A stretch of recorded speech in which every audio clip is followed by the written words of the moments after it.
Des milliers de fidèles en panne vert et blanc, couleur distinctive de cette église, des autorités judiciaires, politiques, militaires et civiles se sont déplacés mercredi 6 avril pour célébrer les 101 ans d'âge de l'église Kimbangiste, une église autochtone qui reprend des éléments du christianisme ainsi que de certaines spiritualités locales. Répondant à l'invitation du père spirituel, le ministre d'État, ministre du budget, Aimé Boji Sangara, actuellement en mission officielle d'itinérance, s'est fait représenter à cette cérémonie par le vice-ministre du budget Élisée Okumwana Maposo, qui a foulé la terre sainte de Kamba, Nouvelle-Jérusalem, où il a participé au culte religieux avant d'être reçu par Simon Kimbangu Kiangani, à côté d'autres membres du gouvernement et chefs des institutions du pays venus eux aussi rehausser de leur présence cette cérémonie. Le vice-ministre du budget Élisée Okumwana Maposo a exprimé sa joie d'être reçu en particulier par le père spirituel de l'église Kimbangiste. Il a expliqué le sens que revêt la journée du 6 avril. Nous sommes arrivés ici à Kamba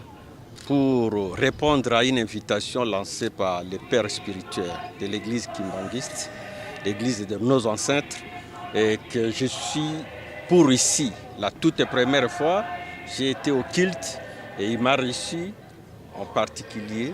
Et je lui ai souhaité les centenaires de l'existence de cette église depuis sa création et depuis la mort du père fondateur. Et nous ne pouvons que soutenir cette église, l'église de nos ancêtres, l'église des hommes noirs ici en Afrique. Et nous ne pouvons que les soutenir. C'est la raison pour laquelle, avec son appel, avec son invitation, on ne pouvait pas manquer le ministère du budget. Au nom de mon titulaire, le ministre d'État, ministre du budget, nous avons reçu l'invitation. C'est comme ça que nous sommes venus soutenir cette église, notre église et l'église de nos ancêtres. Quant à l'unité nationale, le vice-ministre du budget, en tant que député national plusieurs fois élu, a prôné l'unité en République démocratique du Congo. Je suis d'abord député national plusieurs fois élu. Je suis à côté de mon frère qui est de cette terre du Congo central, qui est député lui aussi.